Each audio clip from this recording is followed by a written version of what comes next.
పరిశుద్ధుడా, ప్రేమ కలిగిన తండ్రి, మీ కొందనాలు స్తోత్రాలు ప్రభువా. ఈ ఉదయకాలం ముందు మరలా మిమ్మల్ని జ్ఞాపకం చేసుకోవటానికి మీరు ఎంతో కృప చూపించారు.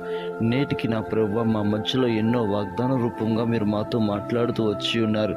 మీరు మాకు ఇచ్చిన వాగ్దానములన్నింటినీ నెరవేర్చమని మేము ప్రార్థిస్తున్నాం. ముఖ్యంగా మరి యూట్యూబ్ ఛానల్ను సబ్స్క్రైబ్ చేసి మమ్మల్ని ఫాలో చేస్తున్న ప్రతి ఒక్కరి కొరకు భారము కలిగి మేము ప్రార్థిస్తున్నాం. ఎందరో నా ప్రభువా మరి గర్భఫలం లేక బాధపడుతున్నారు, ఉద్యోగం లేక బాధపడుతున్నారు, మరి కుటుంబ సమస్యలతో బాధపడుతున్నారు.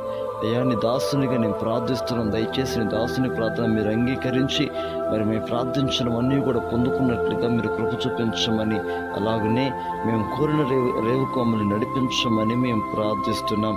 ముఖ్యంగా నా ప్రభువా, మా సంఘ బిడ్డలను అలాగనే యూట్యూబ్ ఛానల్ సబ్స్క్రైబ్ చేసి ఎంతనో నా ప్రభువా నీ కొరకు ప్రార్థిస్తున్న ప్రతి ఒక్కరిని పేరు పేరున జ్ఞాపకం చేసుకుని ఆశీర్వదించమని